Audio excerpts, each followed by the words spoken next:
मेरे प्यारे देशवासियों, आजादी का ये महापर्व 140 करोड़ संकल्पों का पर्व है। आजादी का ये पर्व सामूहिक सिद्धियों का गौरव का पल है। हर हृदय उमंग से भरा हुआ है। देश एकता की भावना को निरंतर मजबूती दे रहा है। 140 करोड़ देशवासी आज तिरंगे के रंग में रंगे हैं। हर घर तिरंगा, भारत के हर कोने से, चाहे रेगिस्तान हो या हिमालय की चोटियां, समंदर के तट हो या घनी आबादी वाले क्षेत्र, हर तरफ से एक ही गुंज है, एक ही जयकारा है। हमारी प्राण से भी प्यारी मातृभूमि का जयगान है।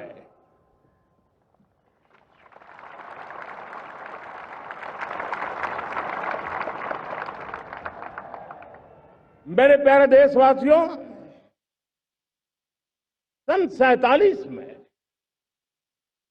अनंत संभावनाओं के साथ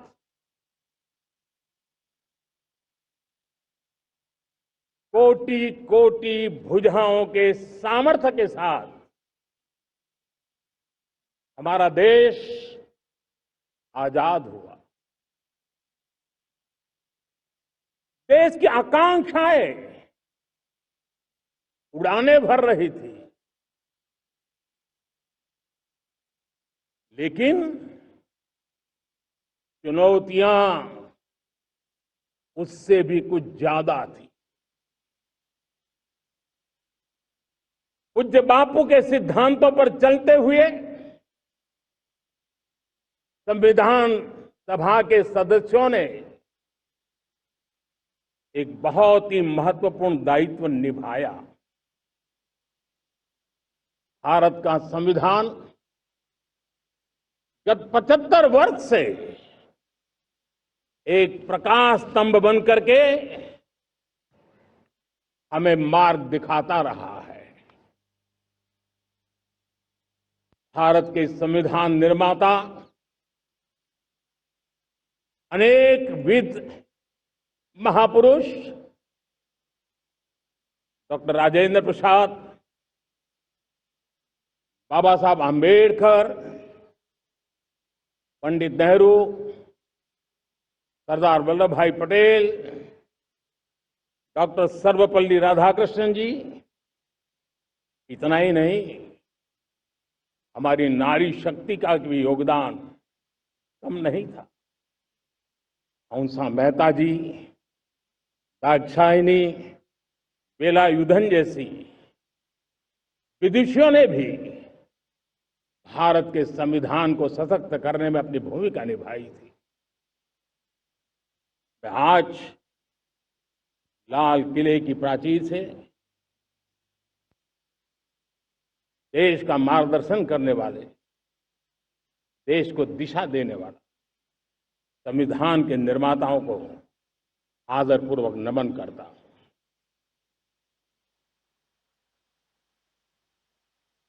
मेरे प्यारे देशवासियों, हम आज डॉक्टर श्यामा प्रसाद मुखर्जी की 125वीं जयंती भी मना रहे हैं। डॉक्टर श्यामा प्रसाद मुखर्जी भारत के संविधान के लिए बलिदान देने वाले देश के पहले महापुरुष थे। संविधान के लिए बलिदान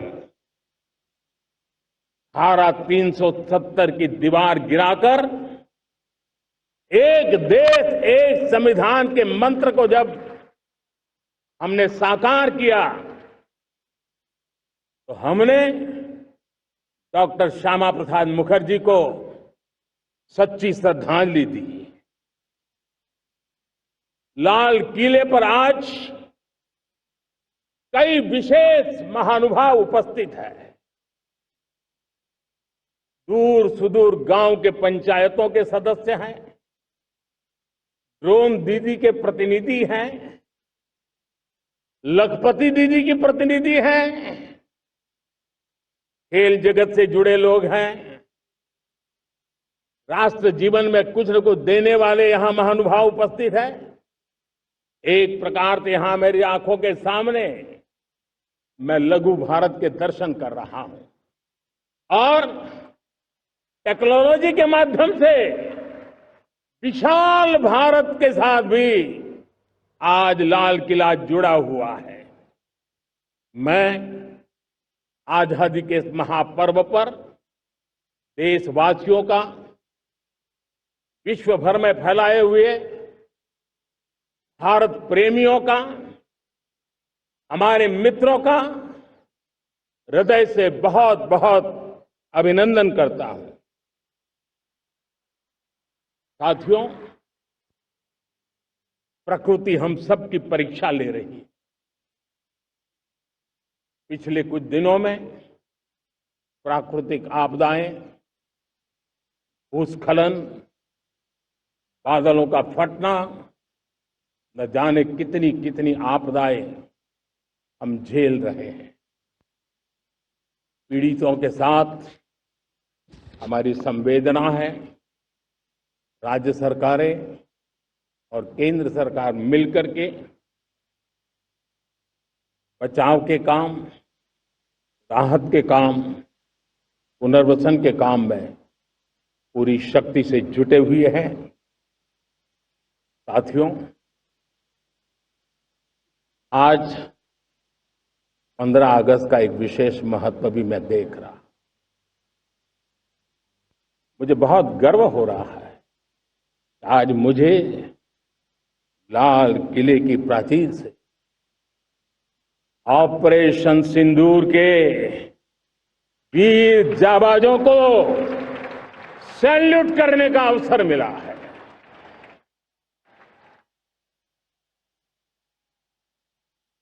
हमारे वीर जाबाज सैनिकों ने दुश्मनों को उनकी कल्पना से परे सजा दी है।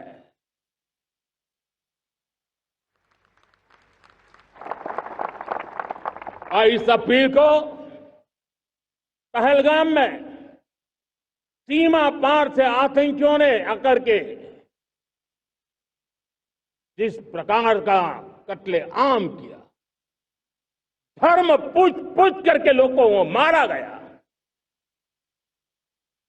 पत्नी के सामने पति को गोलियां दी, बच्चों के सामने अपने पिता को मौत के घाट उतार दिया गया। पूरा हिंदुस्तान आक्रोश से भरा हुआ था। पूरा विश्व भी इस प्रकार से संहार से चौंक गया था। मेरे प्यारे देशवासियों, ऑपरेशन सिंदूर उसी आक्रोश की अभिव्यक्ति है।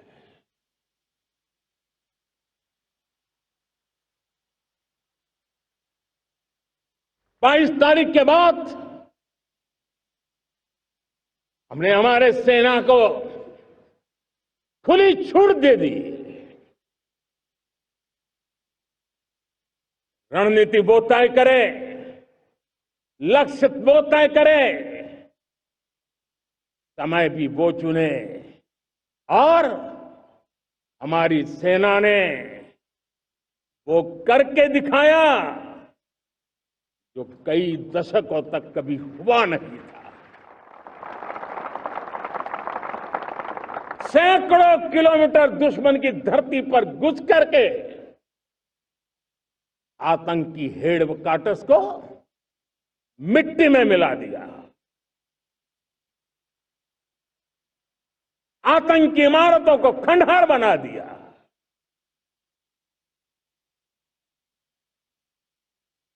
पाकिस्तान की नींद अभी भी उड़ी हुई है।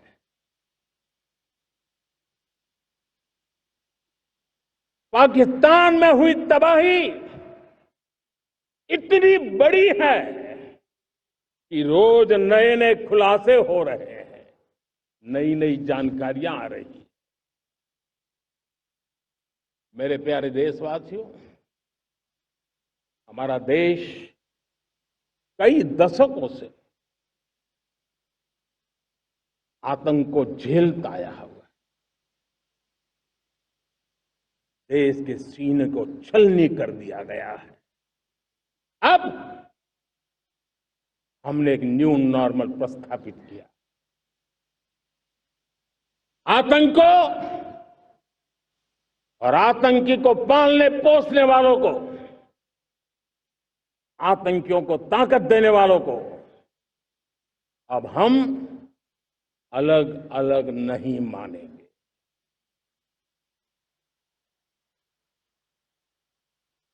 वो मानवता के समान दुश्मन है, उनके बीच कोई फर्क नहीं है। अब भारत ने तय कर लिया है कि न्यूक्लियर की धमकियों को अब हम सहने वाले नहीं हैं। न्यूक्लियर ब्लैकमेल लंबे अरसे से चलाया, अब वो ब्लैकमेल नहीं सहा जाएगा।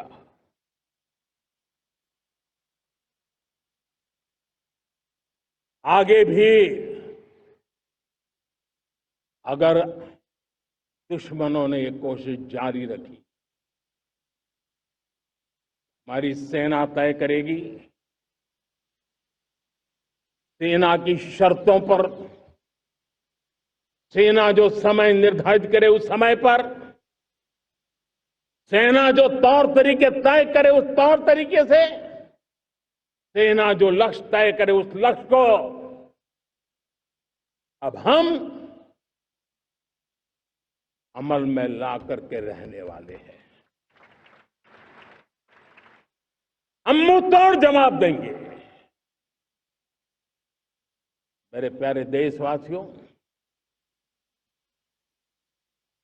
भारत ने तय कर लिया है,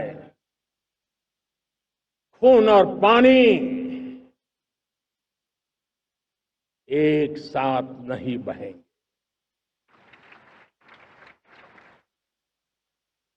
अब देशवासियों को भली भांति पता चला है कि सिंधु का समझौता कितना अन्यायपूर्ण है, कितना एक तरफा है। भारत से निकलती नदियों का पानी दुश्मनों के खेत को सींच रहा है और मेरे देश के किसान, मेरे देश की धरती पानी के बिना प्यासी है।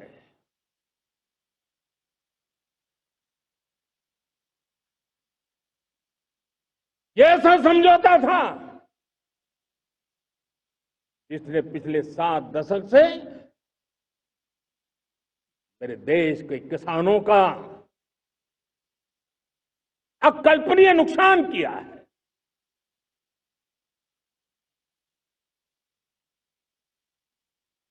अब हिंदुस्तान के हक का जो पानी है उस पर अधिकार सिर्फ और सिर्फ हिंदुस्तान का है, हिंदुस्तान के किसानों का है। भारत कतई सिंधु समझौते को, उस स्वरूप को दशकों तक सहा है, उस स्वरूप को आगे नहीं सहा जाएगा। किसान हित में, राष्ट्र हित में ये समझौता हमें मंजूर नहीं है। मेरे प्यारे देशवासियों,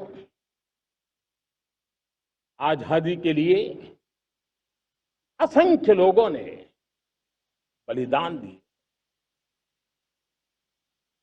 अपनी जवानी खपा दी, जेलों में जिंदगी गुजारी है, फांसी के तख्त पर लटके हैं, कुछ लेने पाने बनने के लिए नहीं, मां भारती के स्वाभिमान के लिए, कोटि कोटि जनों की आजादी के लिए, गुलामी की जंजीरों को तोड़ने के लिए। और मन में एक ही भाव था, स्वाभिमान। साथियों, गुलामी ने हमें निर्धन बना दिया,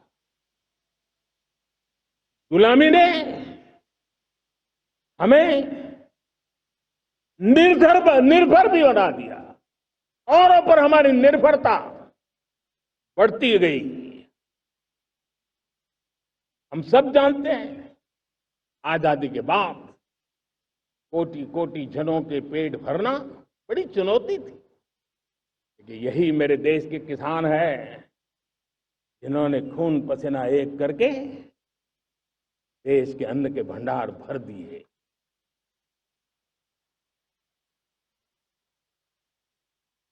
अनाज के संबंध में देश को आत्मनिर्भर बना दिया। एक राष्ट्र के लिए आत्मसम्मान की सबसे बड़ी कसौटी आज भी उसकी आत्मनिर्भरता है। और मेरे प्यारे देशवासियों, विकसित भारत का आधार भी है आत्मनिर्भर भारत।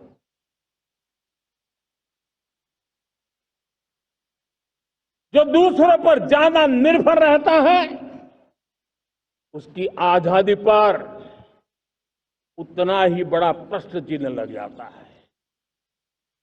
और दुर्भाग्य तो तब बन जाता है जब निर्भरता की आदत लग जाए, पता ही ना चले हम कब आत्मनिर्भरता छोड़ रहे हैं और कब किसी के निर्भर हो जाते हैं। ये आदत खतरे से खाली नहीं है और इसलिए प्रति पल जागरूक रहना पड़ता है आत्मनिर्भर होने के लिए। और मेरे प्यारे देशवासियों, आत्मनिर्भरता का नाता सिर्फ आयात और निर्यात, रुपये, पैसे, पाउंड, डॉलर यहां तक सीमित नहीं है। इतना सीमित अर्थ उसका नहीं है। आत्मनिर्भरता का नाता हमारे सामर्थ्य से जुड़ा हुआ है। और जब आत्मनिर्भरता खत्म होने लगती है तो सामर्थ्य भी निरंतर क्षीण होता जाता है। और इसलिए हमारे सामर्थ्य को बचाए रखने, बनाए रखने और बढ़ाए रखने के लिए आत्मनिर्भर होना बहुत अनिवार्य है। साथियों, हमने ऑपरेशन सिंदूर में देखा है मेड इन इंडिया की कमाल क्या थी। दुश्मन को पता तक न चला कि कौन से शस्त्रास्त्र है, ये कौन सा सामर्थ्य है जो पलक भर में उनको नष्ट कर रहा है। सोचिए, अगर हम आत्मनिर्भर होते न होते तो क्या ऑपरेशन सिंदूर इतनी त्वरित गति से हम कर पाते? पता नहीं कौन सप्लाई देगा नहीं देगा, साजो सामान मिलेगा नहीं मिलेगा, इसी की चिंता बनी रहती। लेकिन हमें मेड इन इंडिया की शक्ति हमारे हाथ में थी, सेना के हाथ में थी। इसलिए बिना चिंता, बिना रुकावट, बिना हिचकिचाहट हमारी सेना अपना पराक्रम करती रही। और ये पिछले 10 साल से लगातार डिफेंस के क्षेत्र में आत्मनिर्भरता पर हम एक मिशन लेकर के चले हैं, उसके नतीजे आज नजर आ रहे हैं। साथियों, मैं एक और विषय पर आपका ध्यान आकर्षित करना चाहता हूं। ये बात से कोई इनकार नहीं कर सकता कि 21वीं सदी टेक्नोलॉजी ड्रिवन सेंचुरी है। और जब टेक्नोलॉजी ड्रिवन है और इतिहास की तरफ नजर करें तो पता है, इतिहास गवाह है, जिन जिन देशों ने टेक्नोलॉजी में महारत हासिल की, वो देश विकास की ऊंचाइयों को पार कर गए, शिखर पर पहुंच गए। आर्थिक शक्ति नए पैमाने पर पहुंचती गई। हम जब टेक्नोलॉजी के अलग अलग आयामों की बात करते हैं तो मैं आपका ध्यान आकर्षित करता हूं सेमीकंडक्टर्स पे। उदाहरण के तौर पे बताता हूं, मैं यहां लाल किले से किसी सरकार की आलोचना करने के लिए खड़ा नहीं हुआ और नहीं मैं करना चाहता, लेकिन देश की युवा पीढ़ी को जानकारी होना भी उतना जरूरी है। हमारे देश में 50-60 साल पहले सेमीकंडक्टर को लेकर के फाइलें शुरू हुई। 50-60 साल पहले फैक्ट्री का विचार चालू हुआ। आप मेरे नौजवानों जानकर के हैरान हो जाएंगे, आज सेमीकंडक्टर जो पूरी दुनिया की एक ताकत बन गया है, 50-60 साल पहले वो विचार, वो फाइलें अटक गई, लटक गई, अटक गई। सेमीकंडक्टर के विचार की ही भ्रूण हत्या हो गई। 50-60 साल गवा दी। हमारे बाद कई देश सेमीकंडक्टर में आज महारत हासिल करके दुनिया में अपनी ताकत को प्रस्थापित कर रहे हैं। साथियों, आज हमने उस बोझ से मुक्त होकर के मिशन मोड में सेमीकंडक्टर के काम को आगे बढ़ा है। 6 अलग अलग सेमीकंडक्टर के यूनिट्स जमीन पर उतर रहे हैं। 4 नए यूनिट्स को हमने ऑलरेडी हरी झंडी दिखा दी है, ग्रीन सिग्नल दे दिया है। और देशवासियों और मेरे खास करके नौजवानों और विश्व भर में भारत की टेक्नोलॉजी की ताकत को समझने वाले लोगों को भी कहना चाहूंगा, इसी वर्ष के अंत तक मेड इन इंडिया, भारत की बनी हुई, भारत में बनी हुई, भारत के लोगों द्वारा बनी हुई मेड इन इंडिया चिप्स बाजार में आ जाएगी।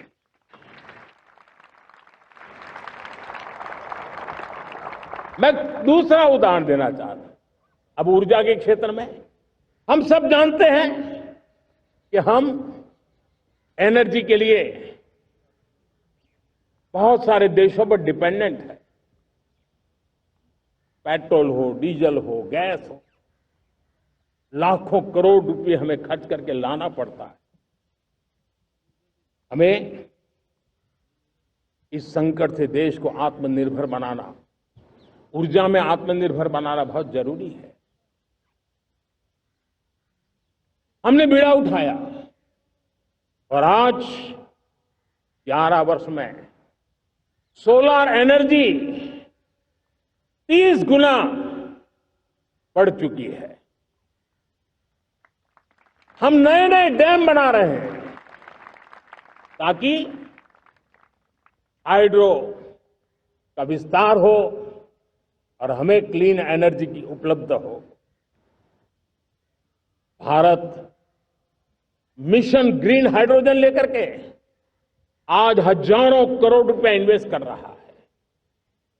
भविष्य की ऊर्जा को ध्यान में रख करके, ऊर्जा के क्षेत्रों को ध्यान में रख करके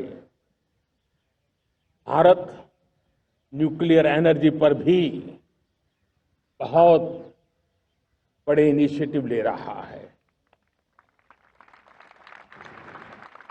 न्यूक्लियर एनर्जी में 10 नए न्यूक्लियर रिएक्टर तेजी से काम कर रहे हैं। 2047 तक, जो कि हमने विकसित भारत का लक्ष्य तय किया है, जब देश की आजादी के 100 साल होंगे, हम परमाणु ऊर्जा क्षमता 10 गुना से भी अधिक बढ़ाने का संकल्प लेकर के आगे बढ़ रहे हैं। मेरे प्यारे देशवासियों, रिफॉर्म एक निरंतर प्रक्रिया है। समयानुकूल परिस्थिति के अनुसार रिफॉर्म करते जाना होता है। हम न्यूक्लियर एनर्जी के क्षेत्र में बहुत बड़े रिफॉर्म लेकर के आए। अब हमने प्राइवेट सेक्टर के लिए भी परमाणु ऊर्जा को उसके द्वार खोल दिए हैं। हम शक्ति को जोड़ना चाहते। मेरे प्यारे देशवासियों, दुनिया जब आज ग्लोबल वार्मिंग को लिए चिंता करती है, तब मैं विश्व को भी बताना चाहता हूं कि भारत ने तय किया था कि हम 2030 तक क्लीन एनर्जी भारत में 50% पहुंचा देंगे। ये लक्ष्य हमारा 2030 तक था। मेरे देशवासियों का सामर्थ्य देखिए, मेरे देशवासियों की संकल्प शक्ति देखिए, मेरे देशवासियों को विकसित भारत बनाने का संकल्प को पूर्ण करने के लिए उनकी दौड़ देखिए। हमने जो लक्ष्य 2030 में तय किया था, वो 50% क्लीन एनर्जी का लक्ष्य 2025 में हमने कर लिया। 5 साल पहले हमने अचीव कर लिया, क्योंकि विश्व के प्रति भी हम उतने ही संवेदनशील हैं, प्रकृति के प्रति भी उतने ही हम जिम्मेवार लोग हैं। मेरे प्यारे देशवासियों, बजट का बहुत बड़ा हिस्सा ये पेट्रोल, डीजल, गैस, इन सबको लाने के लिए खर्च होता था।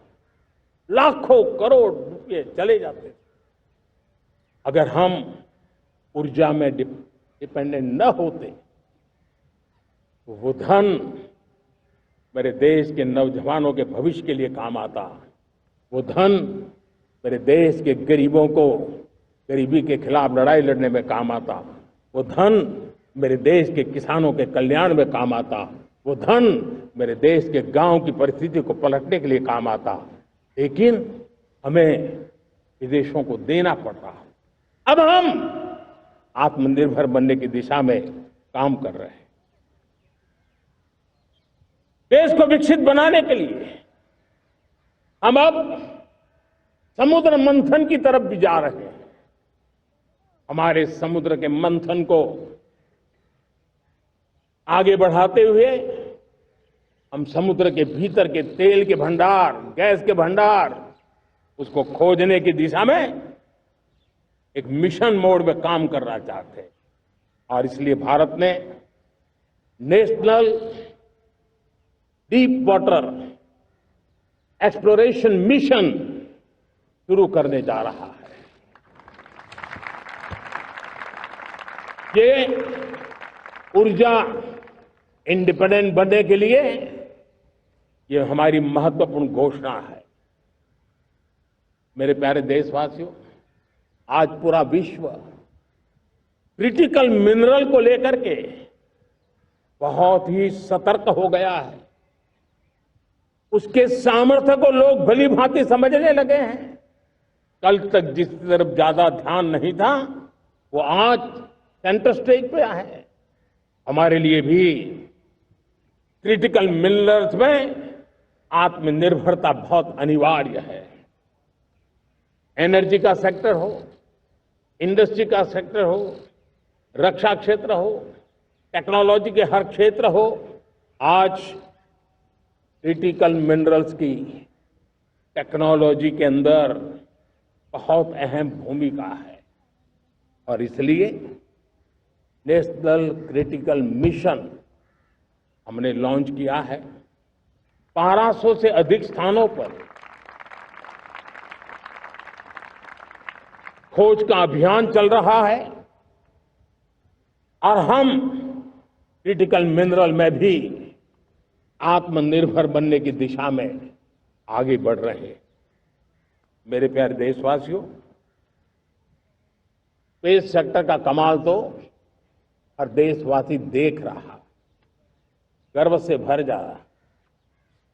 और हमारे group captain Shubhanshu Shukla space station से लौट चुके हैं और आने वाले कुछ दिनों में वो भारत भी आ रहे हैं। हम स्पेस में भी अपने दम पर आत्मनिर्भर भारत गगनयान की तैयारी कर रहे हैं। हम अपने बलबूते पर हमारा अपना स्पेस स्टेशन बनाने की दिशा में हम काम कर रहे हैं। और पिछले दिनों स्पेस में जो रिफॉर्म किए गए, मुझे बहुत गर्व हो रहा है। मेरे देश के 300 से ज्यादा स्टार्टअप्स आप सिर्फ और सिर्फ स्पेस सेक्टर में काम कर रहे हैं और उन 300 स्टार्टअप में हजारों नौजवान पूरे सामर्थ्य के साथ जुटे हैं। ये है मेरे देश के नौजवानों की ताकत और ये है हमारे देश के नौजवानों के प्रति विश्वास। मेरे प्यारे देशवासियों, 140 करोड़ भारतवासी 2047 में जब आजादी के 100 साल होंगे, विकसित भारत के संकल्प को परिपूर्ण करने के लिए पूरी ताकत से जुटे हैं। इस संकल्प की पूर्ति के लिए भारत आज हर सेक्टर में आधुनिक इकोसिस्टम तैयार कर रहा है और आधुनिक इकोसिस्टम हर क्षेत्र में हमारे देश को आत्मनिर्भर बनाएगा। आज मेरा लाल किले की प्राचीर से मेरे देश के युवा वैज्ञानिकों को, मेरे टैलेंटेड यूथ को, मेरे इंजीनियर्स को और प्रोफेशनल्स को और सरकार के हर विभागों को भी मेरा आह्वान है, क्या हमारा अपना made in India fighter jets के लिए जेट इंजन हमारा होना चाहिए कि नहीं होना चाहिए?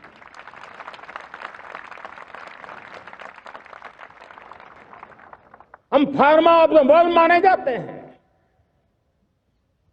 वैक्सीन में हम नए नए विक्रम स्थापित करते हैं, लेकिन क्या समय की मांग नहीं है हम रिसर्च और डेवलपमेंट में और ताकत लगाएं? हमारे अपने पेटेंट हो, हमारी अपनी बनाई हुई मानव जात के कल्याण की सस्ते से सस्ती और सबसे कारगर नई नई दवाइयों की शोध हो, हर संकट में साइड इफेक्ट के बिना मानव जात के कल्याण में काम आए।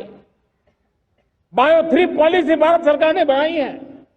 मैं देश के नौजवानों को कहता हूं, आइए बायो 3 पॉलिसी का अध्ययन करके अब कदम उठाइए। देश का भाग्य बदलना है, आपका सहयोग चाहिए। मेरे प्यारे देशवासियों, आज आईटी का युग है, डेटा की ताकत है। क्या समय की मांग नहीं है?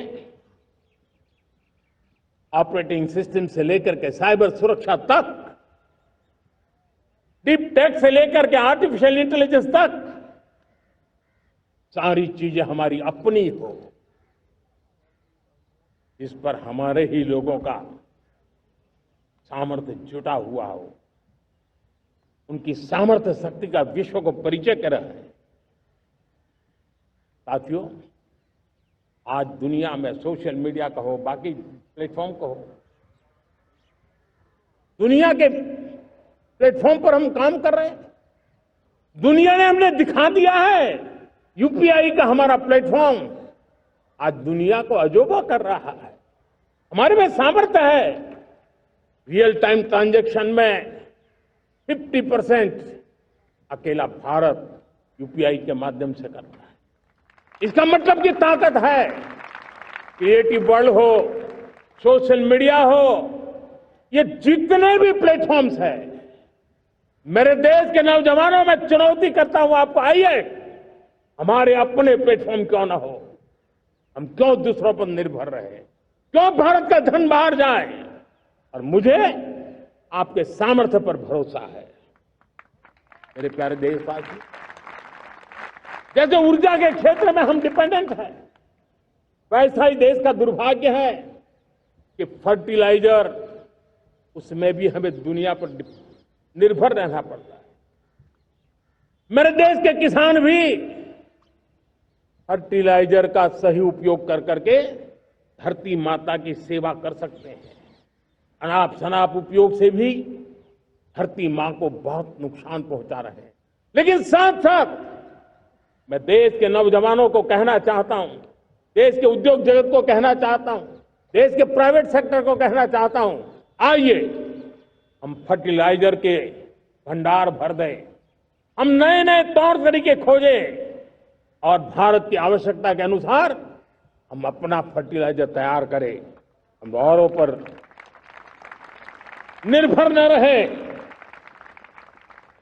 साथियों, आने वाला युग ईवी का है। अब ईवी बैटरी क्या हम नहीं बनाएंगे? हम निर्भर रहेंगे? सोलर पैनल की बात हो, इलेक्ट्रिक व्हीकल्स के लिए जिन जिन चीजों की आवश्यकताएं हैं, वो हमारी अपनी होनी चाहिए।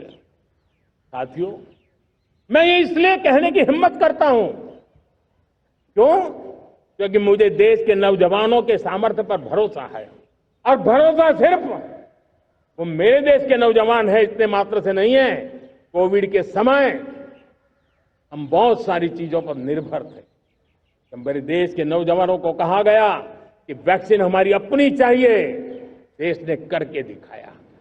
कोविन प्लेटफॉर्म हमारा अपना होना चाहिए, देश ने करके दिखाया। करोड़ों करोड़ों लोगों की जिंदगी बचाने का काम हमने किया है। वही स्पिरिट, वही जज्बा हमें जीवन के हर क्षेत्र में आत्मनिर्भर बनने के लिए अपना सब कुछ देना है। अपना जो बेस्ट है वो हमें दे करके रहना है। साथियों, पिछले 11 साल में एंटरप्रेन्योरशिप, उद्यमशीलता को बहुत बड़ी ताकत मिली। आज लाखों स्टार्टअप्स टियर 2, टियर 3 सिटी में देश की अर्थशक्ति को, देश के इनोवेशन को ताकत दे रहे हैं। उसी प्रकार से मुद्रा योजना से हमारे देश के करोड़ों नौजवान, उसमें भी हमारी बेटियां, करोड़ों करोड़ों लोग मुद्रा से लोन लेकर के अपना खुद का कारोबार कर रहे हैं। खुद तो अपने पैरों पर खड़े हुए हैं, लेकिन औरों को भी पैरों पर खड़े रहने की ताकत देते हैं। वे भी एक प्रकार से हर व्यक्ति को आत्मनिर्भर बनाने का अवसर दे रही है। मेरे साथियों, विमेन सेल्फ हेल्प ग्रुप किसी का ध्यान नहीं था। पिछले 10 साल में विमेन सेल्फ हेल्प ग्रुप ने कमाल करके दिखाया। आज उनके प्रोडक्ट दुनिया के बाजार में जाने लगे हैं। लाखों करोड़ों का कारोबार हमारे विमेन सेल्फ हेल्प ग्रुप करते हैं। मैंने एक बार मन की बात में खिलौने की बात कही थी। हम करोड़ों करोड़ रुपए के खिलौने विदेश से लाते थे। मैंने ऐसे ही मन की बात पे कहा, करे मेरे देश के नौजवानों, ऐसा भी करें इन्हें क्या, किलो भी बाहर जाएंगे। और आज मैं गर्व से कहता हूं कि मेरा देश खिलौने एक्सपोर्ट करने लग गया है। यानी देश के सामर्थ्य को हर प्रकार के अवसर मिले, हर रुकावटों से मुक्ति मिले, उसको सर्वाधिक करने के लिए प्रेरित किया जाए, देश कर सकता है। मैं देश के युवाओं से कहता हूं, आइए आप इनोवेटिव आइडियाज लेकर के, आपके आइडियाज को मरने मत देना दोस्तों। आज का आपका आइडिया हो सकता है आने वाली पीढ़ी का भविष्य बना सकता है। मैं आपके साथ खड़ा हूं, मैं आपके लिए काम करने के लिए तैयार हूं, आपका साथी बन के काम करने तैयार हूं।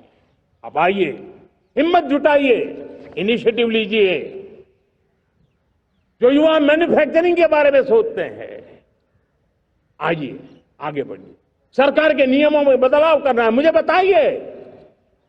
अब देश रुकना नहीं चाहता है, 2047 दूर नहीं है, एक एक पल की कीमत है और हम एक भी पल गंवाना नहीं चाहते दोस्तों।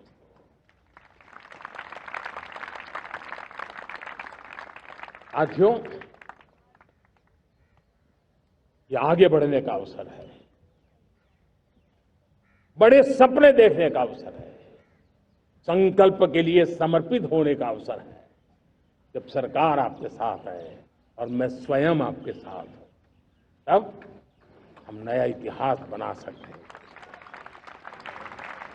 साथियों, आज नेशनल मैन्युफैक्चरिंग मिशन पर बहुत तेजी से काम हो रहा है। हमारे एमएसएमईज, उसका लोहा दुनिया मानती है। ये दुनिया में बड़ी बड़ी चीजें बनती है ना, कुछ न कुछ तो औजार हमारे देश के एमएसएमईज के द्वारा जाते हैं, बड़े गर्व के साथ जाते हैं। लेकिन हम कॉम्प्रिहेंसिव इंटीग्रेटेड विकास की राह पर जाना चाहते हैं और इसलिए उनकी शक्ति बढ़े। और उसमें भी मैंने पहले एक बार लाल किले से कहा था, जीरो डिफेक्ट जीरो इफेक्ट। आज कहना चाहता हूं कि हमें विश्व बाजार में अपने सामर्थ्य का लोहा मनवाना है, तो हमें क्वालिटी में निरंतर नई ऊंचाइयों को पार करना। दुनिया क्वालिटी को स्वीकार करती है, हमारी गुणवत्ता सबसे ज्यादा हो और सरकार के भी प्रयास हो, रॉ मटेरियल की भी उपलब्धि हो, हमारी प्रोडक्शन की कॉस्ट कैसे कम हो, हम उसमें दम रह गए। और साथियों, हम सभी जो उत्पादन के क्षेत्र में लगे हैं, उन सबका मंत्र होना चाहिए, दाम कम लेकिन दम ज्यादा। हमारी हर प्रोडक्ट का दम ज्यादा हो लेकिन दाम कम हो। इस भाव को लेकर के हमें आगे बढ़ना है। मेरे प्यारे देशवासियों, आजादी के लिए अनगिनत लोगों ने बलिदान दिए हैं। मैंने पहले भी कहा, जवानी खपा दी, फांसी पे लटक गए। क्यों? स्वतंत्र भारत के लिए। 75-100 साल पहले का वो कालखंड याद कीजिए। पूरा देश स्वतंत्र भारत के मंत्र को लेकर के जीता था। आज समय की मांग है, स्वतंत्र भारत का मंत्र लेकर के जीने वालों ने हमें स्वतंत्र भारत दिया। आज 140 करोड़ देशवासियों का एक ही मंत्र होना चाहिए, समृद्ध भारत। अगर कोटि कोटि लोगों के बलिदान से स्वतंत्र भारत हो सकता है, तो कोटि कोटि लोगों के संकल्प से, पुरुषार्थ से, आत्मनिर्भर बनने से, वोकल फॉर लोकल की बात करने से, स्वदेशी का मंत्र को जापने से समृद्ध भारत भी बन सकता है। वो पीढ़ी स्वतंत्र भारत के लिए खप गई थी। ये पीढ़ी समृद्ध भारत के लिए नए कदम उठाए, यही समय की मांग है। और इसलिए मैं आज बार बार आग्रह करता हूं और मैं देश के सभी इन्फ्लुएंसर्स को कहना चाहता हूं, इस मंत्र को आगे बढ़ाने में मेरी मदद कीजिए। मैं सभी राजनीतिक दलों को, राजनेताओं को सबसे कहता हूं कि आइए, ये किसी राजनीतिक दल का एजेंडा नहीं है, भारत हम सबका है। हम मिलकर के वोकल फॉर लोकल उस मंत्र को हर नागरिक के जीवन का मंत्र बनाएं। मैं चाहता हूं देश में ऐसे व्यापारी आगे आए, ऐसे दुकानदार आए, यहां स्वदेशी माल बिकता है वो बोर्ड लगा रहे हैं। हम स्वदेशी का गर्व करने लगे। हम स्वदेशी मजबूरी में नहीं, मजबूती के साथ उपयोग करेंगे, मजबूती के लिए उपयोग करेंगे और जरूरत पड़ी तो औरों को मजबूर करने के लिए उपयोग करेंगे। ये हमारी ताकत होनी चाहिए, ये हमारा मंत्र होना चाहिए। मेरे प्यारे देशवासियों,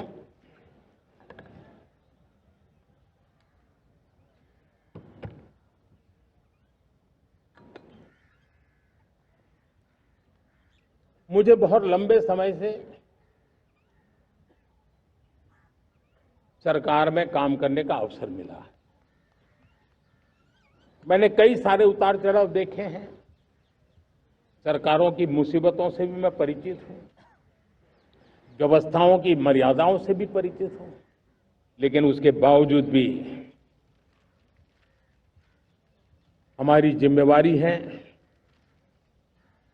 कि हम किसी की लकीर को छोटी करने में अपनी ताकत बर्बाद न करें। मैं बड़े अनुभव से कहता हूं, किसी दूसरे की लकीर छोटी करने के लिए अपनी ऊर्जा हमें नहीं खपानी है।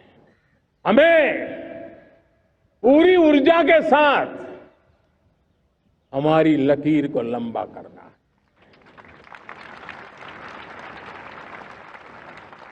हम अगर अपनी लकीर लंबी करते हैं तो दुनिया भी हमारा लोहा मानेगी। आज जब वैश्विक परिस्थितियों में आर्थिक स्वार्थ दिनों दिन बढ़ रहा है, तब समय की मांग है कि हम उन संकटों के रोते बैठने की जरूरत नहीं है। हिम्मत के साथ हम अपनी लकीर को लंबी करें। और मैं 25 साल के शासन के अनुभव से कह सकता हूं, अगर ये रास्ता हमने चुन लिया, हर किसी ने चुन लिया, तो फिर कोई स्वार्थ हमें अपनी चंगुल में नहीं फंसा सकता है। मेरे प्यारे देशवासियों, बीता दशक रिफॉर्म, परफॉर्म, ट्रांसफॉर्म कर रहा है, लेकिन अब हमें और नई ताकत से जुड़ना है। पिछले दिनों हमने कई रिफॉर्म्स किए, एफडीआई हो, इंश्योरेंस कंपनी की बात हो, विश्व की यूनिवर्सिटीज को भारत के अंदर स्थान देने की बात हो, कई रिफॉर्म्स किए हैं। 40,000 से ज्यादा अनावश्यक कंप्लायंसेस को हमने खत्म किया है। इतना ही नहीं, 1500 से अधिक पुराने कानून जो बाबा आदम के जमाने के थे, उन सबको हमने खत्म कर दिया है। हमने दर्जनों कानूनों को सरल करने के लिए संसद में जाकर के जनता के हितों को सर्वोपरि रख करके बदलाव किए हैं। इस बार भी हो हल्ला के बीच लोगों तक बात पहुंची नहीं होगी, लेकिन एक बहुत बड़ा रिफॉर्म इनकम टैक्स एक्ट में हुआ है। करीब 280 से ज्यादा धाराएं हमने समाप्त करने का निर्णय किया है। और साथियों, सिर्फ आर्थिक मोर्चे पर ही रिफॉर्म नहीं, हमने नागरिक के जीवन को भी आसान बनाने के लिए रिफॉर्म किए। इनकम टैक्स रिफंड की बात हो, रिफॉर्म का परिणाम है। फेसलेस असेसमेंट की बात हो, रिफॉर्म का परिणाम है। 12 लाख तक आज इनकम टैक्स से मुक्ति दे देना, देश का जो भविष्य बनाने में उत्सुक है ऐसा मेरा मध्यम वर्ग का परिवार आज फूला नहीं समा रहा है। कभी किसी ने सोचा नहीं था कि 12 लाख रुपए तक का इनकम टैक्स पर जीरो कर दिया जाएगा। आज कर लिया है। जब देश का सामर्थ्य बढ़ता है तो देशवासियों को लाभ मिलता है। अंग्रेजों के जमाने से दंड संहिता में हम दबे पड़े थे। दंड का भय दिखा करके जीवन चल रहा था। 75 साल आजादी के ऐसे ही गए। हमने दंड संहिता को खत्म कर दिया, न्याय संहिता को ले आए हैं। न्याय संहिता में भारत के नागरिक के प्रति विश्वास का भाव है। भारत के नागरिक के अंदर अपनेपन का भाव है, संवेदनशीलताओं से भरा हुआ है। हमने रिफॉर्म की यात्रा को तेज करने के लिए बीड़ा उठाया। हम बहुत तेजी से आगे बढ़ना चाहते हैं। मैं चाहता हूं देशवासियों, देश के लिए कर रहा हूं, मैं मेरे लिए नहीं कर रहा हूं, किसी का बुरा करने के लिए नहीं कर रहा हूं। मेरे राजनीतिक दल, मेरे प्रतिस्पर्धी साथी भी देश की इस उज्जवल भविष्य के लिए आगे आए, हमारा साथ दे। स्ट्रक्चरल रिफॉर्म्स की बात हो, रेगुलेटरी रिफॉर्म्स की बात हो, पॉलिसी रिफॉर्म की चर्चा हो, प्रोसेस रिफॉर्म की चर्चा हो, प्रोसीड्यूरल रिफॉर्म्स करने की जरूरत हो, हर प्रकार के रिफॉर्म्स ये आज हमने मकसद बना करके चले हैं। और मेरे प्यारे देशवासियों, नेक्स्ट जनरेशन रिफॉर्म्स के लिए हमें एक टास्क फोर्स गठित करने का निर्णय किया है। ये टास्क फोर्स समय सीमा में इस काम को पूरा करे। वर्तमान नियम, कानून, नीतियां, रीतियां 21वीं सदी के अनुकूल, वैश्विक वातावरण में अनुकूल और भारत को 2047 में विकसित राष्ट्र बनाने के संदर्भ में नए सिरे से तैयार हो और उसका समय सीमा में अपना कार्य पूरा करने के लिए इस टास्क फोर्स की रचना की है। साथियों, ये रिफॉर्म के कारण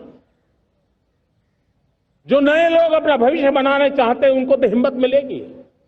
हमारे स्टार्टअप्स हो, हमारे लघु उद्योग हो, हमारे गृह उद्योग हो, उन लोग उद्यमियों को उनकी कंप्लायंस कॉस्ट बहुत कम हो जाएगी और उसके कारण उनको एक नई ताकत मिलेगी।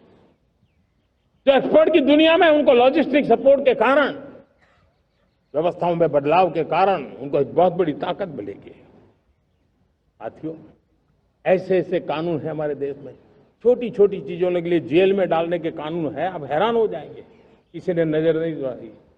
मैं पीछे लगा हूं, ये मेरे देश के नागरिकों को जेल में बंद करने वाले जो अनावश्यक कानून है वो खत्म होने चाहिए। हम संसद में पहले भी बिल लाए थे, इस बार भी लेके आए हैं। साथियों, इस दिवाली में आपकी डबल दिवाली का काम मैं करने वाला हूं। इस दिवाली में आपको एक बहुत बड़ा तोहफा देशवासियों को मिलने वाला है। पिछले 8 साल से हमने जीएसटी का बहुत बड़ा रिफॉर्म किया। पूरे देश में टैक्स के बर्डन को कम किया, टैक्स की व्यवस्थाओं को सरल किया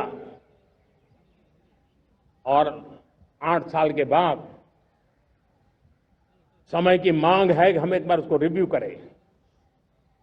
हमने एक हाई पावर कमेटी को बिठा करके रिव्यू शुरू किया, राज्यों से भी विचार विमर्श किया और मेरे प्यारे देशवासियों, हम नेक्स्ट जनरेशन जीएसटी रिफॉर्म्स लेकर के आ रहे हैं। ये दिवाली के अंदर आपके लिए तोहफा बन जाएंगे। सामान्य मानवीय की जरूरतों के टैक्स भारी मात्रा में कम कर दिए जाएंगे। बहुत बड़ी सुविधा बढ़ेगी। हमारे एमएसएमई, हमारे लघु उद्यमी, इनको बहुत बड़ा लाभ मिलेगा। रोजमर्रा की चीजें बहुत सस्ती हो जाएगी और उससे इकोनॉमी को भी एक नया बल मिलने वाला है। मेरे प्यारे देशवासियों, आज देश तीसरी बड़ी इकोनॉमी बनने के लिए समय तेज गति से आगे बढ़ रहा है। हम दरवाजे खटखटा रहे हैं और बहुत तेजी से हम उसको अचीव भी कर लेंगे। और कोई तो दिन होगा मैं आपके बीच आकर के लाल किले की प्राचीर से ये खबर भी सुनाऊंगा।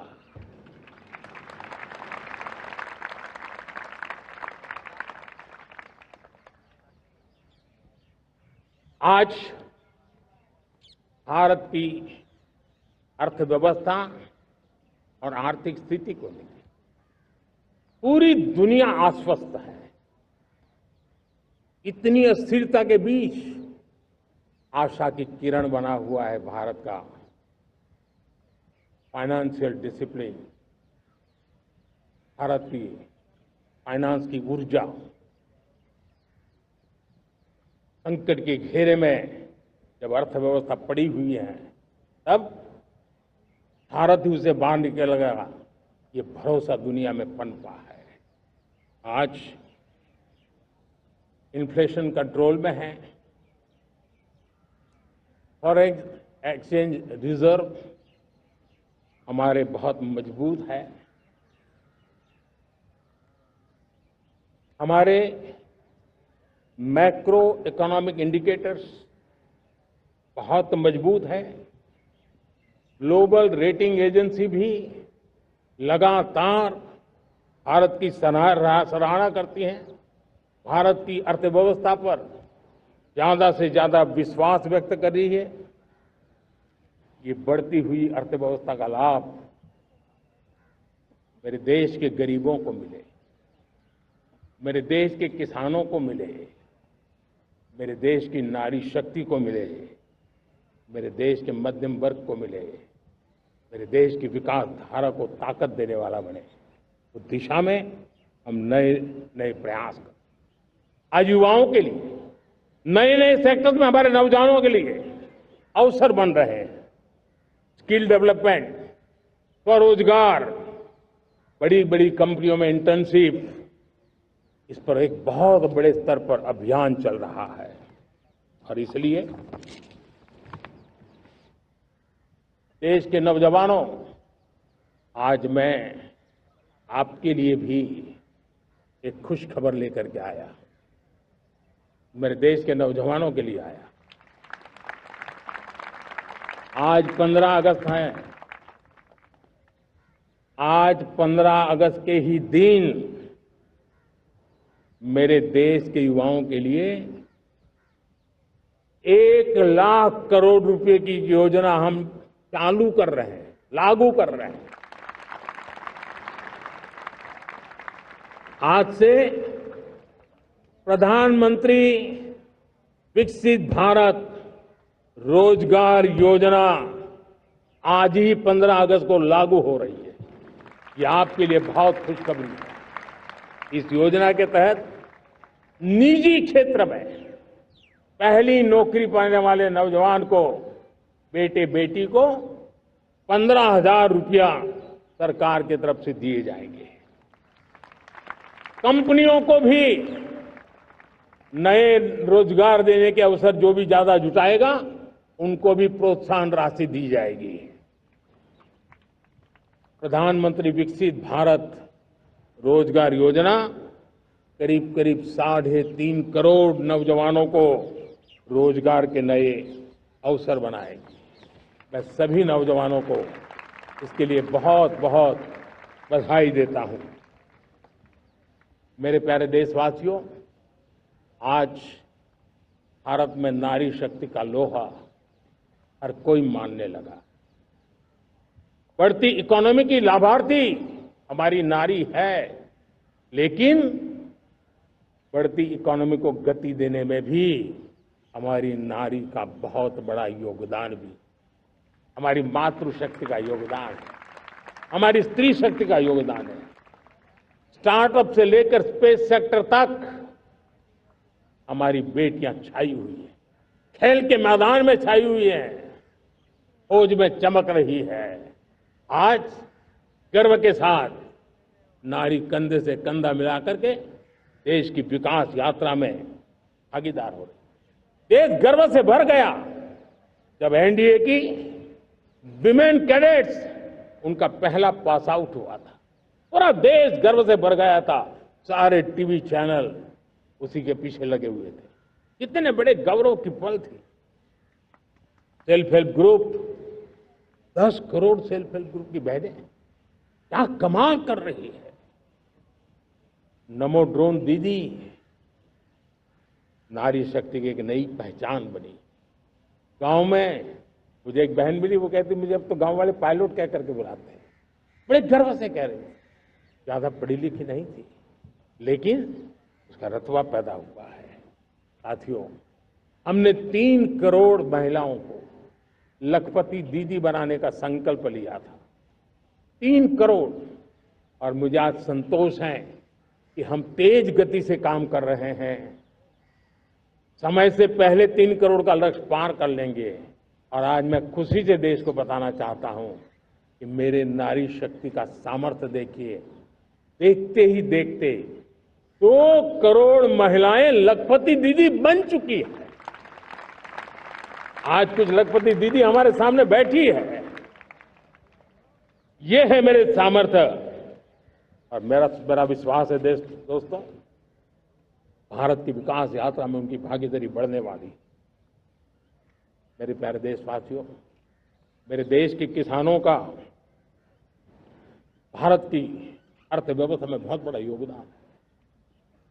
भारत के किसानों की मेहनत रंग ला रही है। पिछले साल अनाज के उत्पादन में मेरे देश के किसानों ने के पुराने सारे विक्रम तोड़ दिए हैं। ये सामर्थ्य है मेरे देश का। उतनी ही जमीन, लेकिन व्यवस्थाएं बदली, पानी पहुंचने लगा, अच्छे सीड्स मिलने लगे, किसानों को अच्छी सुविधाएं मिलने लगी, तो वो अपना सामर्थ्य देश के लिए बढ़ा रहा है। आज भारत दूध, दाल, जूट जैसे उत्पादन में नंबर 1 है दुनिया में। आज दुनिया का दूसरा सबसे बड़ा फिश प्रोड्यूसर, मेरे मछुआरा भाई बहनों की ताकत देखिए। फिश प्रोड्यूसर में दुनिया में हम दूसरे नंबर पर पहुंच चुके हैं। आज भारत चावल, गेहूं, फल और सब्जी के उत्पादन में भी दुनिया में दूसरे नंबर पर पहुंच चुका है। साथियों, आपको खुशी होगी, मेरे देश के किसान जो पैदावार देते हैं, आज वो उत्पादन दुनिया के बाजार में पहुंच रहा है। 4 लाख करोड़ रुपया एग्रो प्रोडक्ट का एक्सपोर्ट हुआ है। ये मेरे देश के किसानों ने हमें ताकत दिखाई है। हम छोटे किसान हो, पशुपालक हो, मछुआरे हो, देश के विकास की अनेक योजनाओं का लाभ आज हम उन तक पहुंचा रहे हैं। पीएम किसान सम्मान निधि हो, रेन वाटर हार्वेस्टिंग हो, सिंचाई की योजनाएं हो, क्वालिटी सीड्स हो, फर्टिलाइजर की आवश्यकता हो, हर क्षेत्र में आज और किसान को एक भरोसा हो गया है फसल बीमा का। वो साहसिक बना रहा है, उसका परिणाम भी देश को मिल रहा है। जो पहले कल्पना की बात थी आज हकीकत बन गई है।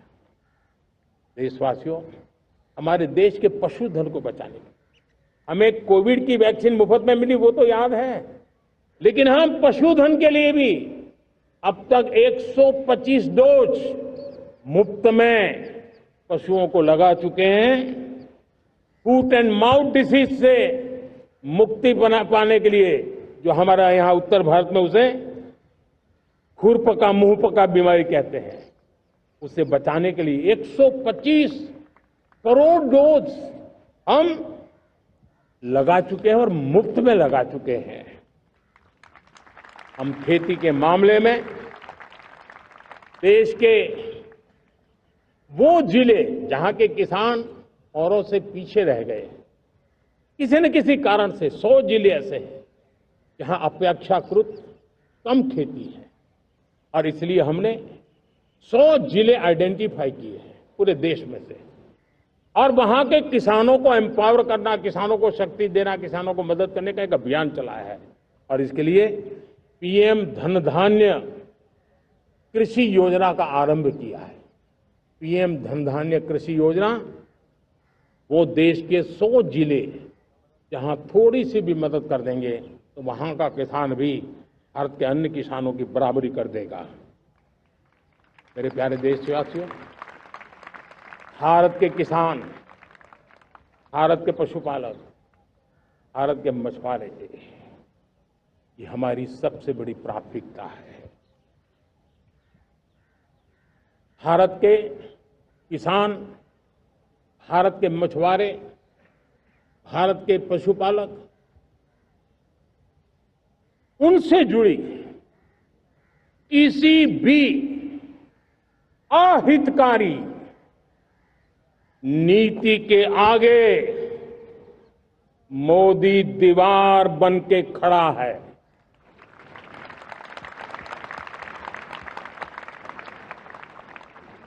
भारत अपने किसानों, अपने पशुपालकों, अपने मछुआरों के संबंध में कभी भी कोई समझौता नहीं स्वीकार करेगा।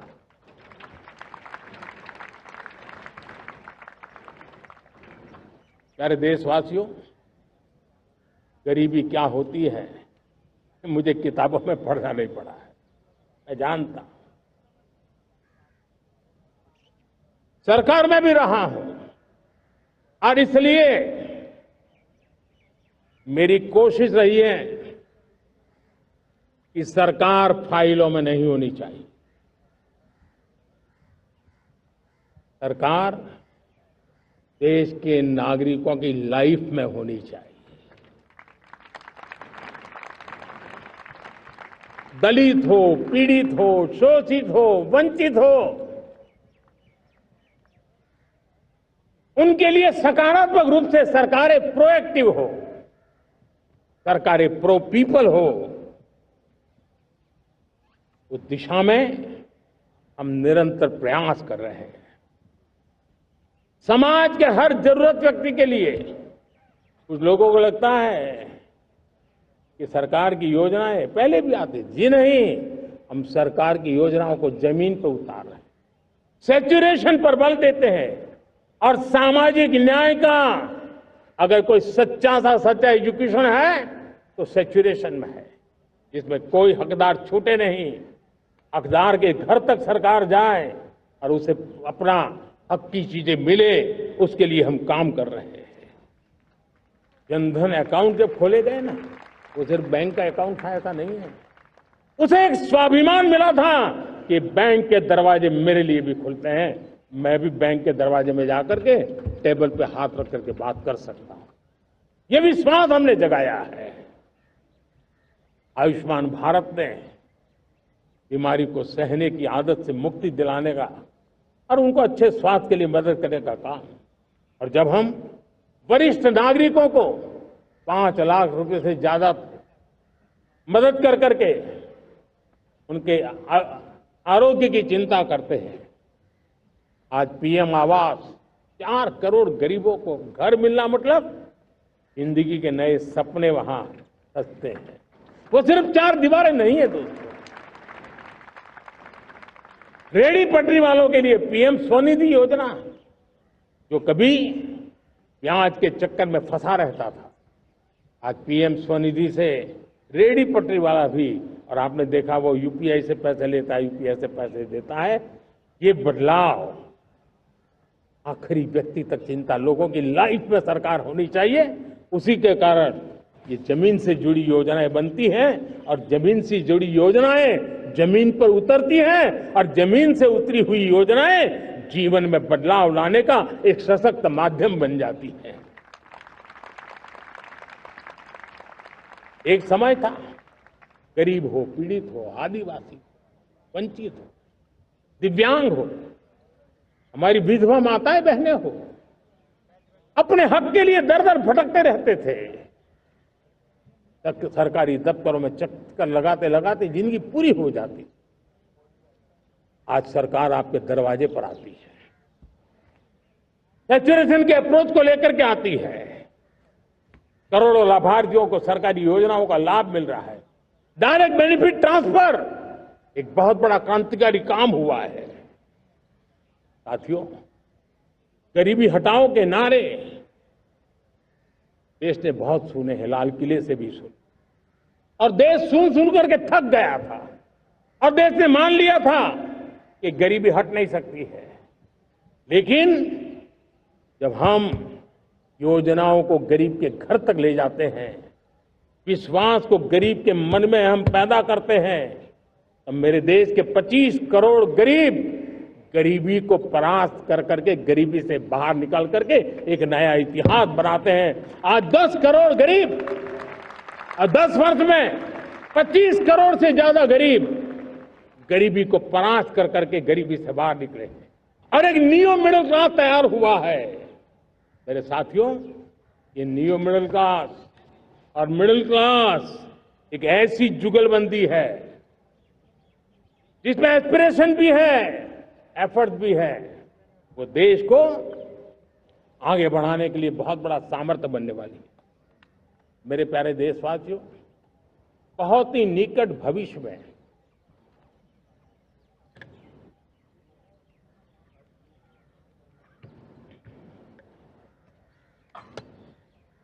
मेरे प्यारे देशवासियों, बहुत ही निकट भविष्य में महान समाज सुधारक महात्मा ज्योतिबा फुले जी की 200वीं जयंती आ रही है। हम उस जयंती के समारोह शुरू करने जा रहे हैं और महात्मा ज्योतिबा फुले के सिद्धांत, उन्होंने जो मंत्र दिए, उसमें हमारे लिए प्रेरणा है। पिछड़े को प्राथमिकता, पिछड़े को प्राथमिकता देते हुए हम परिवर्तन की ऊंचाइयों को प्राप्त करना चाहते हैं। हम इसके लिए परिश्रम की पराकाष्ठा करना चाहते हैं। हम पारदर्शी नीतियों के द्वारा पिछड़ों को प्राथमिकता, ये हम धरती पर उतारना चाहते हैं, हर पिछड़े के जीवन में उतारना चाहते हैं। साथियों, रेहड़ी पटरी वालों के लिए स्वनिधि योजना हो या हमारे हुनर वाले, हाथ से काम करने वाले विश्वकर्मा योजना की बात हो, आदिवासी में भी जो पिछड़े रह गए हैं उनके लिए पीएम जनधन की योजना की बात हो, हमारे पूर्वी भारत को विकास में पूरे देश के अंदर बराबरी में लाना और उनको नेतृत्व देने की दिशा में काम हो। हम सिर्फ समाज पिछड़े हो उनकी चिंता तक अटकने वाले नहीं है। जो क्षेत्र पिछड़े हैं उनको भी हम प्राथमिकता देना चाहते हैं। जो जिले पिछड़े रहे हैं हम उनको प्राथमिकता देना चाहते हैं। जो ब्लॉक पिछड़े रहे हैं उनको प्राथमिकता देना चाहते हैं। हमने 100 एस्पिरेशनल डिस्ट्रिक्ट, 500 एस्पिरेशनल ब्लॉक, उसी मिशन में काम किया है। हमने पूर्वी भारत के विकास के लिए हजारों करोड़ रुपए के इंफ्रास्ट्रक्चर के प्रोजेक्ट को बल दिया है। हमने पूर्वी भारत के जीवन को बदल करके देश की विकास यात्रा में भागीदार बनने का, मेरे प्यारे देशवासियों, जीवन हर क्षेत्र में विकास होना चाहिए। विकास के लिए खेल का भी महत्व होता है और मुझे खुशी है कि एक जमाना था जहाँ बच्चे खेल में अगर समय लगाते हैं तो माँ बाप ज्यादा पसंद नहीं करते थे। आज एकदम से उलट गया है। अगर बच्चे खेलकूद में आगे आते हैं, रुचि लेते हैं, तो माँ बाप गर्व से भर जाते हैं। मैं इसे एक शुभ संकेत मानता हूं। मेरे देश के परिवार के अंदर खेल को प्रोत्साहन का वातावरण मैं देखता हूं, मेरा मन गर्व से भर जाता है। मैं इसे देश के भविष्य के लिए बहुत शुभ संकेत मानता हूं। और साथियों, इस खेल को बढ़ावा देने के लिए हमने नेशनल स्पोर्ट्स पॉलिसी, कई दशकों के बाद हम देश में खेलो भारत नीति को लेकर के आए हैं ताकि एक खेल जगत का सर्वांगीण विकास का प्रयास हो। स्कूल से लेकर के ओलंपिक तक हम एक पूरा इकोसिस्टम डेवलप करना चाहते हैं, चाहे कोचिंग की व्यवस्था हो, फिटनेस की बात हो, खेल के मैदान हो, खेल की व्यवस्थाएं हो, खेल के लिए आवश्यक साधन हो, लघु उद्योगों को भी खेल के साधन बनाने में मदद करने की बात हो, यानी एक प्रकार से पूरा इकोसिस्टम हम दूर दराज के बच्चों तक पहुंचाना चाहते हैं। लेकिन साथियों, जब मैं फिटनेस की बात करता हूं, जब मैं खेलकूद की बात करता हूं, तो मैं एक चिंता भी आपके सामने रखना चाहता हूं। हमारे देश के हर परिवार को चिंता करनी चाहिए। मोटापा हमारे देश के लिए बहुत बड़ा संकट बनता जा रहा है। आने वाले वर्षों में लोग, जो पंडित लोग हैं वो कहते हैं, जो जानकार लोग कहते हैं, हर तीसरे व्यक्ति में एक व्यक्ति मोटापे का शिकार होगा। हमें मोटापे से बचना है, ओबेसिटी से बचना है, और इसलिए मैंने बाकी सब करना पड़ेगा, लेकिन एक छोटा सा सुझाव दिया था कि परिवार तय करे कि जब खाने का तेल घर में आएगा 10% कम ही आएगा और 10% कम ही उपयोग करेंगे, और हम ओबेसिटी के खिलाफ लड़ाई को जीतने की दिशा में हम अपना योगदान देंगे।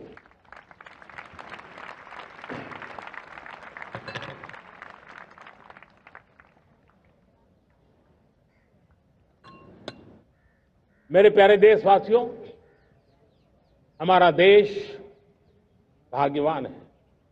हजारों साल की विरासत के हम धनी हैं, और वो हमें निरंतर ऊर्जा मिलती है, प्रेरणा मिलती है, त्याग और तपस्या की राह मिलती है।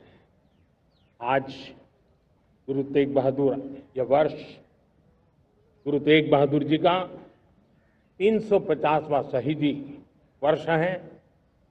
देश की संस्कृति की रक्षा, भारत के मूल्यों की रक्षा के लिए उन्होंने अपना सब कुछ न्योछावर कर दिया। मैं आज उनको नमन करता हूं। साथियों, हमारी संस्कृति की ताकत हमारी विविधता है। हम विविधता को सेलिब्रेट करना चाहते हैं, हम विविधता को सेलिब्रेट करने की आदत बनाना चाहते हैं। यह हमारा गौरव है। ये हमारा भारत माँ का ये बगीचा कितने विविध प्रकार के फूलों से सजा हुआ है, कितनी विविधताएं हैं। ये विविधता हमारे लिए एक बहुत बड़ा, हमारी विरासत है, बहुत बड़ा गौरव है। हमने प्रयागराज के महाकुंभ में देखा भारत की विविधता को कैसे जिया जाता है। एक स्थान पर करोड़ों लोग, एक ही भाव, एक ही प्राण, एक ही प्रयास, दुनिया के लिए बहुत बड़ा अजूबा है। महाकुंभ की वो सफलता भारत की एकता की, भारत के सामर्थ्य की दुहाई देती है। साथियों, हमारा देश भाषाओं की विविधता से बहुत ही भरा हुआ है, पुलकित है, और इसीलिए हमने मराठी, असमिया, बांग्ला, पाली, प्राकृत को क्लासिकल लैंग्वेज का दर्जा दिया है। और मेरा मत है, हमारी भाषाएं जितनी विकसित होगी, हमारी सभी भाषाएं जितनी समृद्ध होगी, हमारे नॉलेज के सिस्टम को भी उतना ही बल मिलने वाला है। और हमारी वो ताकत है, आज जब डेटा का जमाना है ना, तो ये ताकत दुनिया के लिए भी बड़ी ताकत बन सकती है। इतना सामर्थ्य हमारी लैंग्वेज में। हमें हमारी सभी भाषाओं पर गर्व होना चाहिए। हमारी सभी भाषाओं के विकास के लिए हर किसी ने बनते हुए प्रयास करना चाहिए। साथियों, पांडुलिपि में हमारे ज्ञान के भंडार पड़े हैं, लेकिन उसके प्रति उदासीनता रही है। इस बार हमने ज्ञान भारतम योजना के तहत देश भर में जहां भी हस्तलिखित ग्रंथ है, जहां पांडुलिपियां हैं, सदियों पुराने जो दस्तावेज हैं, उनको खोज खोज करके आज की टेक्नोलॉजी का उपयोग करते हुए उस ज्ञान की समृद्धि को आने वाली पीढ़ियों के लिए काम आए, उस दिशा में काम कर रहे हैं। मेरे प्यारे देशवासियों, हमारा स्पष्ट मत है, यह देश सिर्फ सरकारें नहीं बनाती है, यह देश राज सत्ता पर विराजमान लोग ही नहीं बनाते हैं, ये देश शासन की धुरा संभालने वाले नहीं बनाते हैं।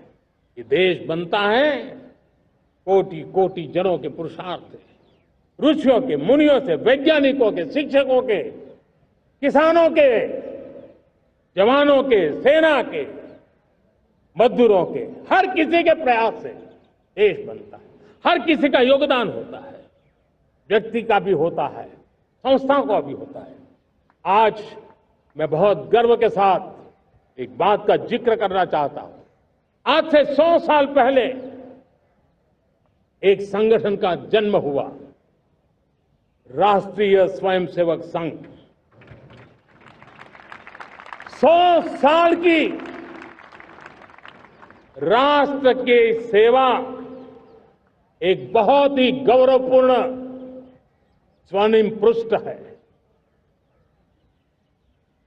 व्यक्ति निर्माण से राष्ट्र निर्माण के संकल्प को लेकर के 100 साल तक मां भारती का कल्याण का लक्ष्य लेकर के लक्षावधि स्वयंसेवकों ने मातृभूमि के कल्याण के लिए अपना जीवन समर्पित किया है। सेवा, समर्पण, संगठन और अप्रतिम अनुशासन, ये जिसकी पहचान रही है, ऐसा राष्ट्रीय स्वयंसेवक संघ दुनिया का ये सबसे बड़ा एनजीओ है। एक प्रकार से 100 साल का उसका समर्पण का इतिहास है। आज लाल किले की प्राचीर से 100 साल की इस राष्ट्र सेवा की यात्रा में योगदान करने वाले सभी स्वयंसेवकों को आदरपूर्वक स्मरण करता हूं और देश गर्व करता है राष्ट्रीय स्वयंसेवक संघ की इस 100 साल की भव्य समर्पित यात्रा को, और हमें प्रेरणा देता रहेगा। मेरे प्यारे देशवासियों, हम समृद्धि की ओर जा रहे हैं, लेकिन समृद्धि का रास्ता सुरक्षा से गुजरता है। पिछले 11 वर्षों में राष्ट्र सुरक्षा, राष्ट्र रक्षा, राष्ट्र के नागरिकों की रक्षा, इन सभी मोर्चों पर हमने पूरे समर्पण भाव से काम किया है। हम बदलाव लाने में सफल हुए हैं। यह देश जानता है कि हमारे देश का बहुत बड़ा जनजातीय क्षेत्र नक्सलवाद की चपेट में, माओवाद की चपेट में पिछले कई दशकों से लहूलुहान हो चुका था। सबसे ज्यादा नुकसान मेरे आदिवासी परिवारों को हुआ। आदिवासी माताओं बहनों ने अपने सपने के होनहार बच्चों को खो दिया। नौजवान बेटे गलत रास्ते पर खींच लिए गए, भटकाए गए, उनकी जीवन को तबाह कर दिया गया। हमने फौलादी हाथ से काम लिया। एक समय था कभी 125 से ज्यादा जिलों में नक्सलवाद अपनी जड़ें जमा चुका था। माओवाद की चंगुल में हमारे जनजातीय क्षेत्र, हमारे जनजातीय नौजवान फंसे हुए थे, और आज 125 जिलों में से कम होते होते हम 20 पर ले आए हैं। उन जनजातीय समाज की सबसे बड़ी हमने सेवा की है। और आप देखिए, एक जमाना था जब बस्तर को याद करते ही माओवाद, नक्सलवाद, बम बंदूक की आवाज सुनाई देती थी। उसी बस्तर में माओवाद नक्सल से मुक्त होने के बाद जब बस्तर के नौजवान ओलंपिक करते हैं, हजारों नौजवान भारत माता की जय बोल करके खेल के मैदान में उतरते हैं, पूरा वातावरण उत्साह से भर जाता है। ये बदलाव देश देख रहा है। जो क्षेत्र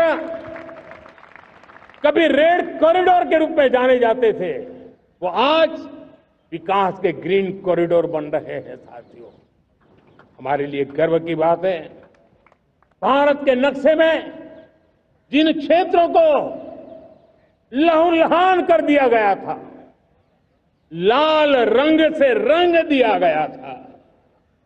हमने वहां संविधान, कानून और विकास का तिरंगा फहरा दिया है।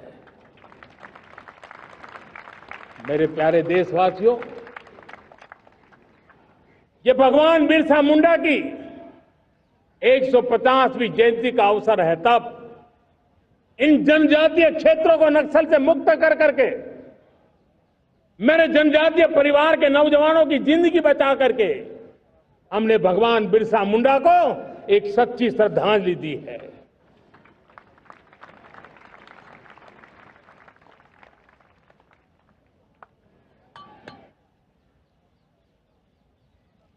मेरे प्यारे देशवासियों, मैं आज देश के सामने एक चिंता, एक चुनौती के संबंध में आगाह करना चाहता हूं। षड्यंत्र के तहत, सोची समझी साजिश के तहत देश की डेमोग्राफी को बदला जा रहा है। एक नए संकट के बीज बोए जा रहे हैं और ये घुसपैठिए मेरे देश के नौजवानों की रोजी रोटी छीन रहे हैं। एक घुसपैठिए मेरे देश की बहन बेटियों को निशाना बना रहे हैं। ये बर्दाश्त नहीं होगा। ये घुसपैठिए भोले भाले आदिवासियों को भ्रमित करके उनकी जमीनों पर कब्जा कर रहे हैं। ये देश सहन नहीं करेगा। और इसलिए मेरे प्यारे देशवासियों, जब डेमोग्राफी परिवर्तन होता है, सीमावर्ती क्षेत्रों में डेमोग्राफी में परिवर्तन होता है, तब राष्ट्रीय सुरक्षा के लिए संकट पैदा होता है। देश की एकता, अखंडता और प्रगति के लिए ये संकट पैदा, सामाजिक तनाव के बीज बो देता है। और कोई देश अपना देश घुसपैठियों के हवाले नहीं कर सकता है। दुनिया का कोई देश नहीं कर सकता है, तो हम भारत को कैसे कर सकते हैं? हमारे पूर्वजों ने त्याग और बलिदान से आजादी पाई है, हमें स्वतंत्र भारत दिया है। उन महापुरुषों के प्रति हमारा कर्तव्य है कि हम हमारे देश में ऐसी हरकतों को स्वीकार न करें। उनकी सच्ची श्रद्धांजलि होगी। और इसलिए मैं आज लाल किले की प्राचीर से कहना चाहता हूं, हमने एक हाई पावर्ड डेमोग्राफी मिशन शुरू करने का निर्णय किया है। ये मिशन, इस मिशन के द्वारा ये जो भीषण संकट नजर आ रहा है, भारत पे मंडरा रहा है जो संकट है, उसको निपटाने के लिए तय समय में सुविचारित, सुनिश्चित रूप से अपने कार्य को करेगा। उस दिशा में हम आगे बढ़ रहे हैं। मेरे प्यारे देशवासियों, कल जन्माष्टमी का पावन पर्व है। भगवान श्री कृष्ण का जन्मोत्सव देश में मनाया जाता है। साथियों, जब मुझे भगवान श्री कृष्ण याद आते हैं तो हम देख रहे हैं कि पूरे विश्व में आज युद्ध के तौर तरीके बदल रहे हैं। हमने देखा है कि भारत युद्ध के हर नए तौर तरीकों को निपटने में समृद्ध है। हमने ऑपरेशन सिंदूर में दिखा दिया है। टेक्नोलॉजी में जो भी महारत थी, पाकिस्तान ने हमारे सैन्य ठिकानों पर, हमारे एयरबेस पर, हमारे संवेदनशील स्थानों पर, हमारे आस्था के केंद्रों पर, हमारे नागरिकों पर मिसाइल्स, ड्रोन अनगिनत मात्रा में उन्होंने वार किया। देश ने देखा है, लेकिन देश को सुरक्षित रखने के जो प्रयास पिछले 10 साल में हुए हैं, उस ताकत का परिणाम था कि उनके हर हमले को हमारे जाबाजों ने और हमारी टेक्नोलॉजी ने तिनके की तरह बिखेर दी।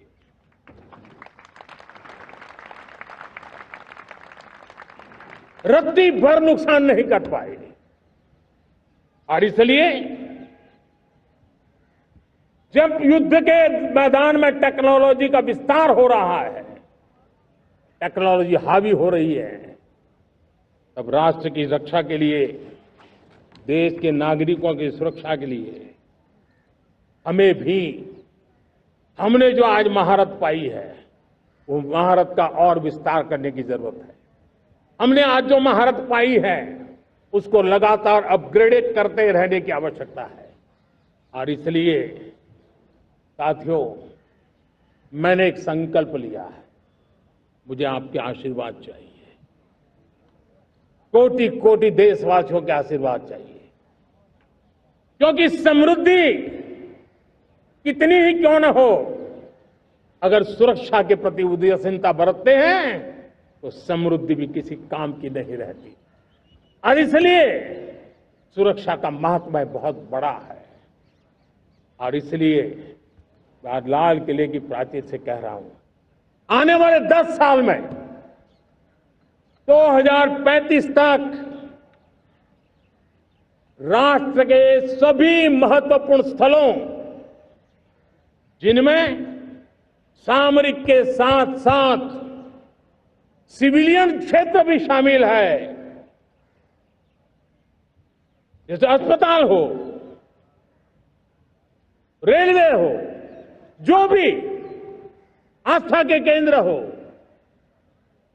उन्हें टेक्नोलॉजी के नए प्लेटफॉर्म द्वारा पूरी तरह सुरक्षा का कवच दिया जाएगा। ये सुरक्षा का कवच लगातार विस्तार होता जाए, देश का हर नागरिक सुरक्षित महसूस करे, किसी भी प्रकार की टेक्नोलॉजी हम पर वार करने आ जाए, हमारी टेक्नोलॉजी उससे बेहतर सिद्ध हो। और इसलिए आने वाले 10 साल 2035 तक मैं ये राष्ट्रीय सुरक्षा कवच का विस्तार करना चाहता हूं, मजबूती देना चाहता हूं, आधुनिक बनाना चाहता हूं। और इसलिए भगवान श्री कृष्ण से प्रेरणा पाकर के हमने श्री कृष्ण का जो सुदर्शन चक्र था, उस सुदर्शन चक्र की राह को चुना है। आप में से बहुत लोगों को याद होगा, जब महाभारत की लड़ाई चल रही थी, श्री कृष्ण ने अपने सुदर्शन चक्र से सूर्य के प्रकाश को रोक दिया था और दिन में ही अंधेरा कर दिया था। सूर्य प्रकाश को सुदर्शन चक्र से रोक दिया था। और तब अर्जुन ने जो शपथ ली थी जयद्रथ का वध करने की, उस प्रतिज्ञा को अर्जुन पूर्ण कर पाए थे। वो सुदर्शन चक्र के पराक्रम और रणनीति का परिणाम था। अब देश सुदर्शन चक्र मिशन लॉन्च करेगा।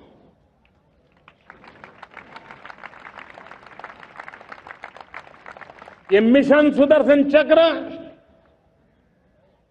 एक पावरफुल वेपन सिस्टम दुश्मन के हमले को न्यूट्रलाइज तो करेगा ही करेगा, लेकिन कई गुना ज्यादा दुश्मन पर हिट बैक करेगा।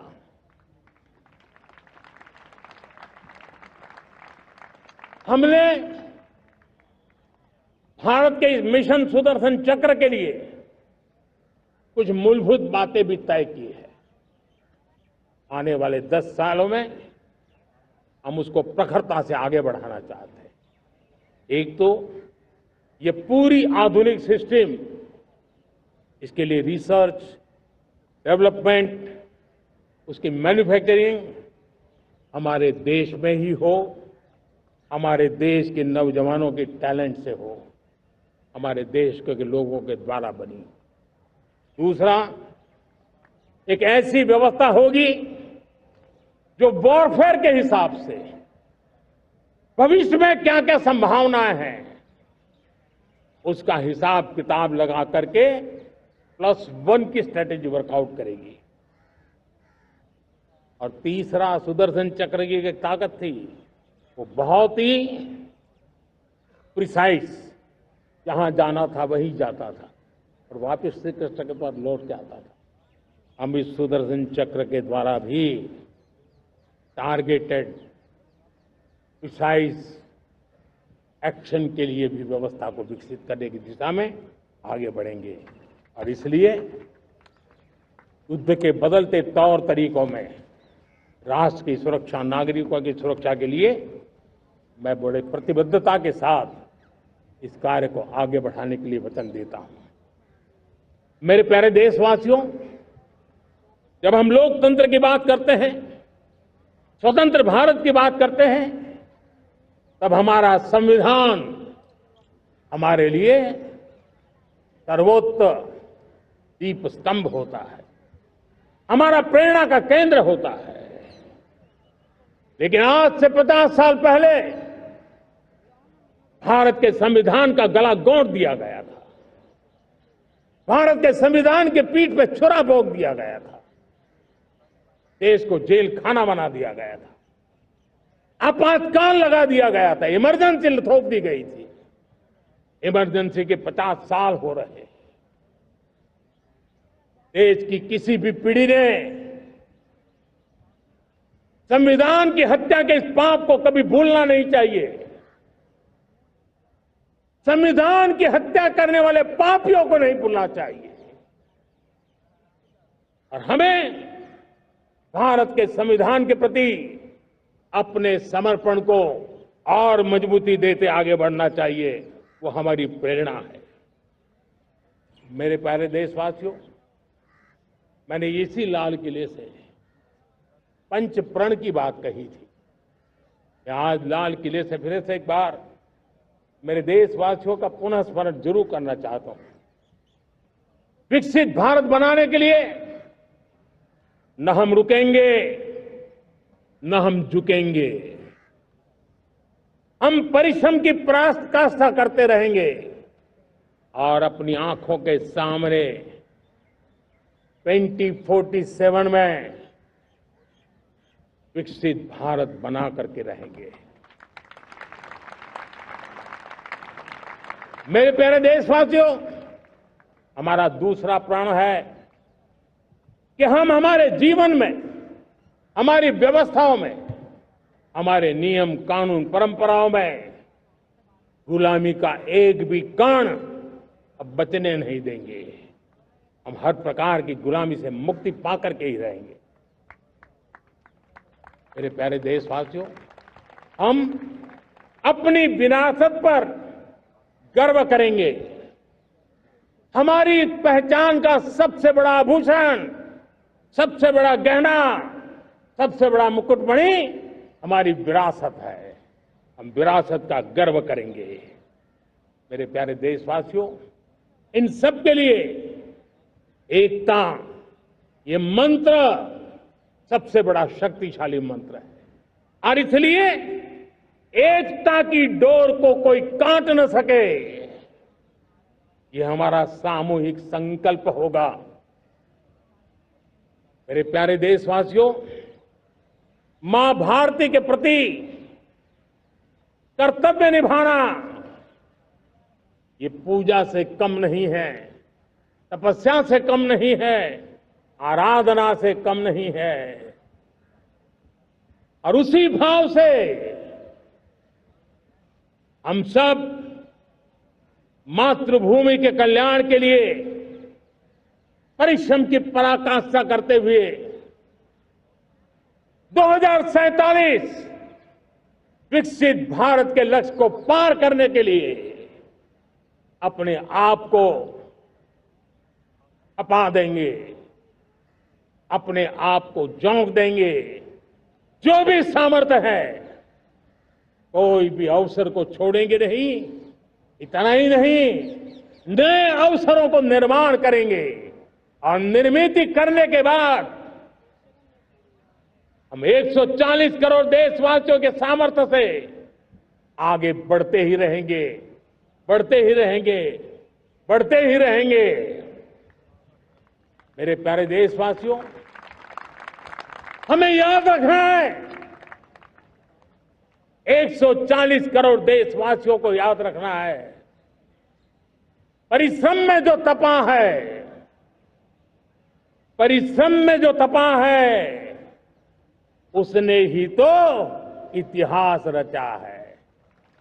परिश्रम में जो तपा है, उसने ही तो इतिहास रचा है। जिसने फौलादी चट्टानों को तोड़ा है, जिसने फौलादी चट्टानों को तोड़ा है, उसने ही समय को मोड़ा है। जिसने फौलादी चट्टानों को तोड़ा है, उसने ही समय को मोड़ा है। और समय को मोड़ देने का भी, समय को मोड़ देने का भी यही समय है, सही समय है। मेरे प्यारे देशवासियों, एक बार फिर आप सबको आजादी के इस महान पर्व की अनेक अनेक शुभकामनाएं देता हूं, बहुत बहुत बधाई देता हूं। मेरे साथ बोलेंगे, जय हिंद, जय हिंद, जय हिंद। भारत माता की, भारत माता की, भारत माता की। वंदे, वंदे, वंदे। बहुत बहुत धन्यवाद।